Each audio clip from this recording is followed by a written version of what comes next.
Fala pessoal, beleza? Então, dando continuidade no nosso módulo de endocrinologia, agora a gente deixa a glândula adrenal de lado e vamos falar um pouquinho de glândula tireoide, começando pelo hipotireoidismo canino. Professor, mas por que hipotireoidismo canino? E o hipotireoidismo felino? Olha, quase que via de regra, o felino não desenvolve hipotireoidismo. O felino tem uma outra normalidade que é mais específica dele, que é o hipertireoidismo. Então, a gente vai tratar aqui do hipotireoidismo apenas em pacientes caninos, que são aqueles que de fato desenvolvem com frequência o problema. Tá joia? Vamos em frente. Bom, primeiramente conceituando o problema, né? O que de fato é o hipotireoidismo? É a deficiência da produção dos hormônios tireoidianos, tá? Então, T3, T4, os hormônios produzidos pelas células da glândula da tireoide. E por que isso ocorre?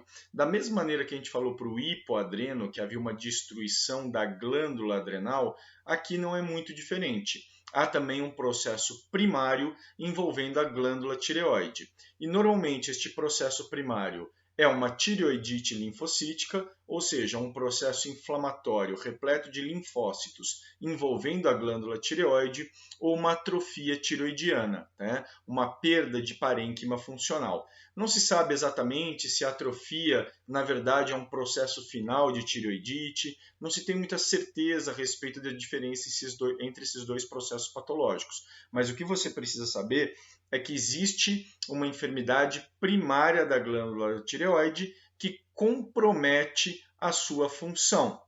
Então, a produção de hormônios está comprometida. Tudo bem? Existe o hipotireoidismo secundário? Existe, mas para nós em medicina veterinária ele é muito raro e mal documentado. Seria deficiência de produção de hormônio tireoestimulante, ou TSH, pela glândula hipófise. Né? Assim como a gente falou anteriormente também que o hipoadreno primário por deficiência de produção de ACTH não é usual, aqui o hipotireoidismo secundário, com deficiência de produção do hormônio tireoestimulante, também é bastante infrequente e bastante raro. Tá? Na verdade, ele é mal documentado em medicina veterinária. Tudo bem? Então o problema está lá na glândula tireoide e ela não produz hormônio de maneira apropriada. Vamos em frente. E quais são então as características clínicas de um paciente que não tem hormônios tireoidianos em concentrações apropriadas? Normalmente são animais de meia idade, adultos jovens, entre 2 e 6 anos de idade é o pico de ocorrência. Isso não quer dizer que você não possa atender um animal velho com hipotireoidismo, perdão, pode sim, tá? É só uma faixa onde ele acontece com maior frequência, tá? Tem uma prevalência aí de cerca de 0,2 a 0,6%, então não é uma doença assim, digamos, tão prevalente na população, mas entre as endocrinopatias, junto com o hiperadrenocorticismo, para cães ela é a mais comum. Tá? E normalmente as características clínicas refletem um metabolismo celular inapropriado, diminuído. Por quê? Porque o hormônio tiroidiano, ele justamente regula todo o metabolismo celular do organismo. Ele praticamente age em quase todas as células, causando alterações metabólicas. Tá? Quando você tem ausência do hormônio tireoidiano, você tem comprometimento metabólico de forma generalizada das células. E isso vai refletir, então, na característica clínica do paciente, do cão. Basicamente, então, ele vai mostrar um metabolismo celular inapropriado. O problema é que muitas vezes o tutor, o proprietário, ele tem dificuldade em entender aquelas características clínicas como enfermidade, como doença. E muitas vezes demora bastante para procurar auxílio veterinário. Vamos dar uma olhada exatamente em quais são essas características. Então, primeiramente, as manifestações metabólicas. Basicamente, o animal fica mais apático, fica mais letárgico, fica mais lento. Ele pode ganhar peso, isso ocorre em torno de 60% dos cães com hipotireoidismo, mas não é obrigatório que o cão ganhe peso, assim como não é obrigatório também na medicina humana o ganho de peso. E a termofilia, que é procurar normalmente o sol, fica lá deitado, né, tomando sol, porque ele normalmente tem uma sensibilidade maior ao frio. É claro, pessoal, tem muito cão que vai para o sol voluntariamente, sem que tenha hipotireoidismo. Então vocês percebem que isso não é uma característica específica do hipotireoidismo, tá?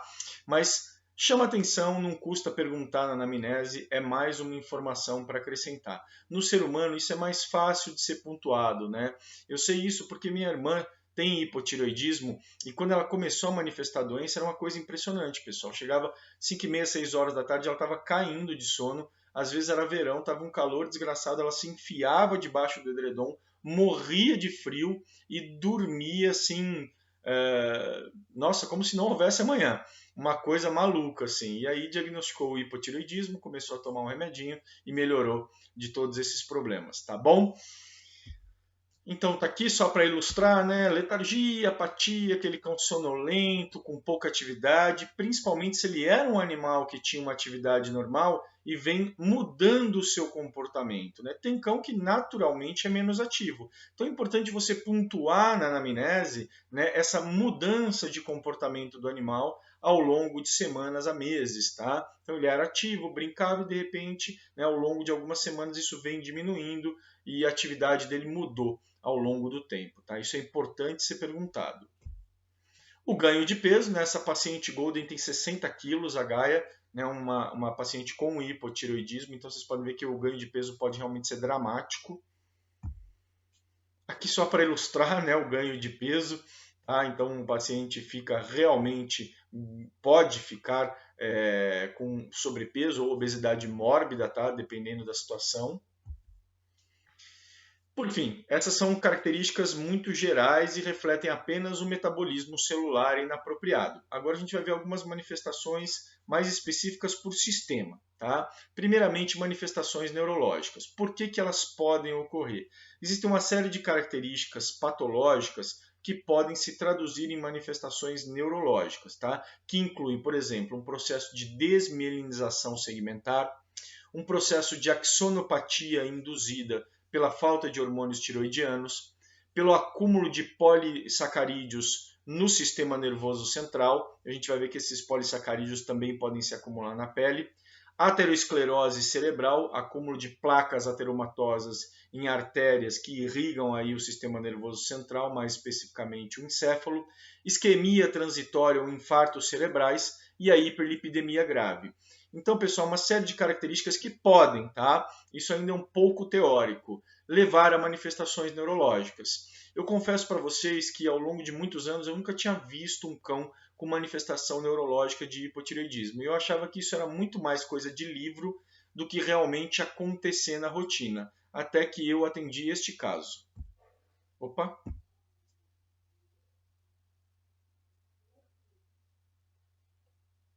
Prestem atenção como ele tem um déficit proprioceptivo, uma ataxia, né? Ele se desequilibra, vejam a perda de propriocepção. E vejam o que vai acontecer agora. Ele se desequilibra e cai, né? Este é um paciente com hipotireoidismo apresentando uma polineuropatia periférica. Então, isso é uma manifestação neurológica de hipotireoidismo. Tá joia? Depois que ele foi diagnosticado e tratado, ele voltou ao normal. Tá bom? Bom, quais são as possíveis características neurológicas? Fraqueza, claudicação, ataxia, como vocês acabaram de ver, e alguns sinais podem ser até mais graves, como andar em círculo, convulsão, sinais de doença vestibular, paralisia de nervos cranianos, como o nervo facial, todos eles podem acontecer em paciente com hipotireoidismo. É claro, pessoal, que é comum acontecer manifestação neurológica em hipotireoidismo, não é tão comum. Como eu falei para vocês, eu vi um único caso, tá? Já fui em várias palestras de colegas endocrinologistas que também relatam que a prevalência, ou que eles viram muito pouco, ou até às vezes nunca viram ao longo de suas carreiras manifestações neurológicas, então não é tão comum, mas fiquem atentos porque eventualmente pode acontecer. Bom? E outras manifestações menos importantes podem envolver, por exemplo, o sistema cardiovascular, diminuindo um pouco a contratilidade cardíaca, mas sem impacto clínico. Manifestações gastrointestinais, oftálmicas e reprodutivas são descritas na literatura. Se vocês forem lá no livro de clínica, no capítulo de hipotireoidismo, ele vai falar sobre algumas manifestações, mas muito se discute ainda a real relação dessas manifestações com o hipotireoidismo. Então elas são de menor importância, vocês fiquem despreocupados que eu não vou cobrar de vocês. Agora, existe um grupo de manifestações que, evidentemente, vocês serão cobrados, que ela é muito importante, que elas são muito importantes, que são as manifestações dermatológicas. Por que elas são tão importantes? Porque eu falei para vocês que muitas vezes o tutor não consegue perceber aquelas manifestações metabólicas como necessariamente doença, como patologia. Então, muitas vezes ele não procura atendimento médico veterinário, né? Não é fácil perceber que alguma coisa está alterada naquele sentido, mas as manifestações dermatológicas é muito mais fácil do tutor perceber. Então, não é infrequente nós recebermos pacientes com queixas dermatológicas e que apresentam, na verdade, hipotireoidismo, tá joia? E quais seriam essas manifestações dermatológicas? É um grupo de alterações dermatológicas que chamamos de alopecia endócrina, caracterizada então por normalmente alopecia, principalmente de tronco, que pode ser bilateral e simétrica, não obrigatoriamente, ela pode ser assimétrica, mas o quadro clássico é bilateral e simétrico, não pruriginosa, então não coça, frequentemente hiperpigmentada, há uma tendência de aumento de produção de pigmento melânico. Uma lesão que é tida como clássica é a lesão em cauda de rato. Eu vou mostrar a figura, vou mostrar a imagem para vocês de uma lesão como essa, mas nada mais é do que a alopecia e pigmentação na cauda. Ela é específica do hipotireoidismo? De forma alguma. Pode acontecer em outras endocrinopatias. Normalmente a pelagem está seca, quebradiça, presença de seborreia, tá? Mixedema, que é a deposição de mucopolissacarídeos na região da derme facial, causando enrugamento facial, e é muito frequente também infecção bacteriana oportunista, piodermites oportunistas. Se ocorrer uma piodermite oportunista, aí eventualmente o paciente até pode coçar, em função da piodermite, que é oportunista em relação ao caso de hipotireoidismo. Tudo bem? Vamos em frente então. Então tá aqui, esse aqui não é paciente meu, tá? Mas ilustra bem o que é uma alopecia de tronco, preservando cabeça, preservando região distal de membro. Então, uma extensa alopecia nesse Scottish Terrier. Aqui já é um paciente meu Beagle apresentando alopecias multifocais. Aqui uma região da cauda apresentando o quadro de alopecia. A famosa cauda de rato, então um paciente meu também, pastor alemão, apresentando alopecia e hiperpigmentação da cauda, daí o nome cauda de rato. Paciente pastor alemão também apresentando infecção oportunista por malacésia, né? Então essa fêmea de pastor apresentava hipotireoidismo e vejam essa pigmentação extensa é decorrente de infecção oportunista por malacésia paquidermatis na pele. Um paciente maltês apresentando hipotricose aqui em toda a região de tronco. Percebam que o recobrimento piloso não é apropriado, está rarefeito, tá? Então a gente vê que realmente não tem aquela cobertura de pelo que a gente espera num cão maltês. E na região abdominal, ela tem uma profusão de comedões, que são essas lesões aqui, ó, esses pontinhos pretos. Se você apertar isso aí, sai um material sebáceo. Isso nada mais é do que o acúmulo de material ceratosebáceo dentro do folículo piloso. Muito comum em endocrinopatias, mas também ocorre em outras condições. Aqui uma paciente Rottweiler apresentando um pelo quebradiço, mal cuidado, opaco. É muito comum esse pelo morto, né, ficar retido aí na pele. Vejam aqui na foto mais de perto, né? Ela é letárgica, ela é lenta. Vejam, tá com uma miíase na cauda. Ela ficava lá deitadona o dia inteiro, fez uma ferida, pousou mosca e ela queria que o mundo acabasse em barranco para ela morrer encostada, né? Não estava nem aí, completamente letárgica. Esse aqui é um Schnauzer, né? Apresentando infecção bacteriana de repetição, apresentando, veja então, pústulas e pápulas na região abdominal. É um quadro de foliculite bacteriana superficial, portanto, infecção bacteriana oportunista em quadro de hipotireoidismo. E aqui não é um paciente meu, é uma foto foi obtida de, não me lembro se foi livro ou internet, mas mostra um mixedema, tá? Então o acúmulo de mucopolissacarídeos na face, fazendo esse enrugamento que a gente chama de cara de Sharpey, né? Isso então é o que a gente chama de expressão trágica, que é uma manifestação clínica do hipotireoidismo. ilustrar legal para vocês essa manifestação da expressão trágica, né, do mixedema, então pessoas, né, antes e depois com hipotireoidismo. Então, como é a face do camarada e como ele fica com o hipotireoidismo em função do acúmulo de mucopolissacarídeos. Tá? Então, aqui normal e aqui com o hipotireoidismo. Não, ele não engordou apenas, né? Ele depositou mucopolissacarídeos na sua região facial. Então, dá para vocês verem bem essa manifestação. Tá joia, pessoal? Exames subsidiários do hipotireoidismo. O que eu espero encontrar e o que pode acontecer em termos laboratoriais. Uma das alterações mais importantes e mais emblemáticas é a hipercolesterolemia e a hipertrigliceridemia, então um aumento das gorduras corpóreas, também uma manifestação de metabolismo celular inapropriado. É muito sensível, ocorre em mais de 75% dos casos, portanto é um achado significativo, mas ele não é específico. Ocorre em cães também que não têm hipotireoidismo, já vimos, por exemplo, que ocorre no hiperadrenocorticismo, não é mesmo? E pode haver uma discreta anemia arregenerativa, é a famosa anemia endócrina, tá? Normalmente refletindo um metabolismo celular inapropriado na medula óssea. Normalmente são anemias de baixa magnitude. O normal do hematócrito é que esteja normalmente no mínimo 37%. Essas anemias normalmente ficam entre 30% e 36%, uma anemia de baixa magnitude, uma anemia discreta. Tudo bem?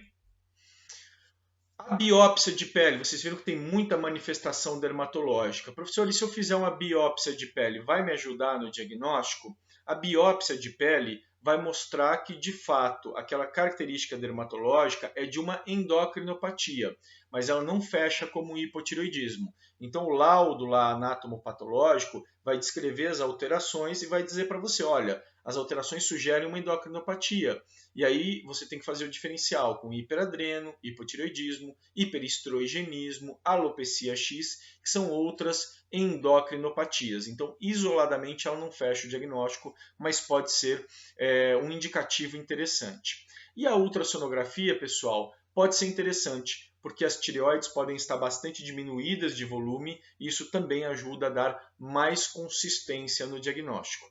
É claro que existe variação entre raças e entre tamanhos de animais, né? Um dog alemão não vai ter o mesmo tamanho de tireoide de um pincher. Evidentemente, a tireoide do dog alemão é quase já do tamanho de todo pincher, né, gente? Então não tem, né, uma questão óbvia. E na literatura, então, tem as referências de normalidade, mas isso vai ser trabalho, então, para o ultrassonografista. Então, pessoal, tudo isso até aqui pode levar a uma suspeita de hipotireoidismo, mas fechar o diagnóstico não é tão simples assim. E na próxima videoaula a gente volta então para falar do diagnóstico específico do hipotireoidismo e de como que a gente pode tratar esses pacientes com essa deficiência hormonal tão importante. Tá joia, pessoal? Te vejo na próxima videoaula. Até já!